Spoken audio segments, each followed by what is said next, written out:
Bonjour, c'est David Mapamboli du ministère de Valmieuquin, le mari de Madame Bobette Blessing. Salutations à toutes les femmes de Connecte-moi. Ce mois de mars, votre mois, le mois où le monde vous célèbre, le mois où vos maris vous célèbrent, le mois où vos enfants vous célèbrent, le mois où tout le monde vous célèbre. Et je voudrais lire un passage dans Matthieu. Matthieu est l'évangile qui nous présente Jésus en tant que le roi. Et quand vous commencez le chapitre 1, vous verrez que Matthieu donne la généalogie de Jésus depuis Abraham jusqu'à Christ, qui fait plus ou moins une génération de 42 personnes et qui fait aussi, au total 2000 ans. Donc on commence d'Abraham, fils, de père en fils, de père en fils, de père en fils. Et dans cette génération de 42, on ne cite presque pas la femme. Donc c'est vraiment le genre mâle. Mais ce qui me touche, c'est que dans certains versets, il y a le nom de certaines femmes qui apparaissent. Quand on lit Matthieu chapitre 1, le verset 3, on dit que Juda eut pour Pérez et Zérak de Tamar. On retient Tamar. On dit au verset 5 que Salmon eut Boaz de Rahab. On retient Rahab. On dit aussi que Boaz eut Obed de Ruth. On retient Ruth.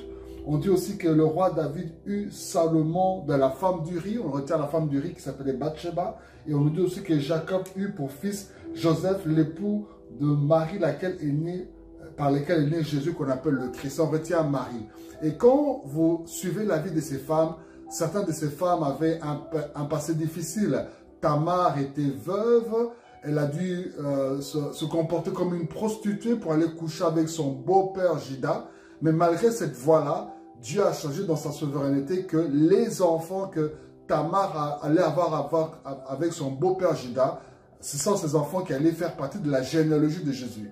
On a aussi l'exemple de Rahab, qui est connue comme une prostituée et son métier, sa profession était la prostitution. Mais lorsqu'elle se s'unit à Salmon, Dieu choisit la postérité de Rahab pour faire partie de la généalogie de Jésus.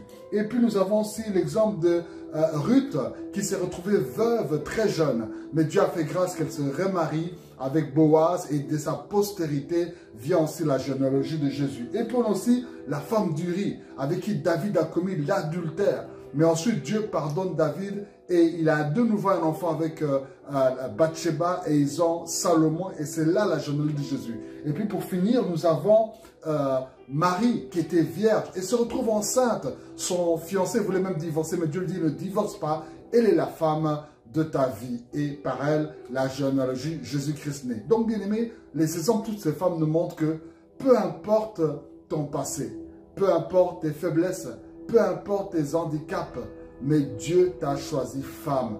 De la même manière que le diable est passé par Ève pour faire tomber, mais Dieu est passé par la femme pour que le Christ naisse.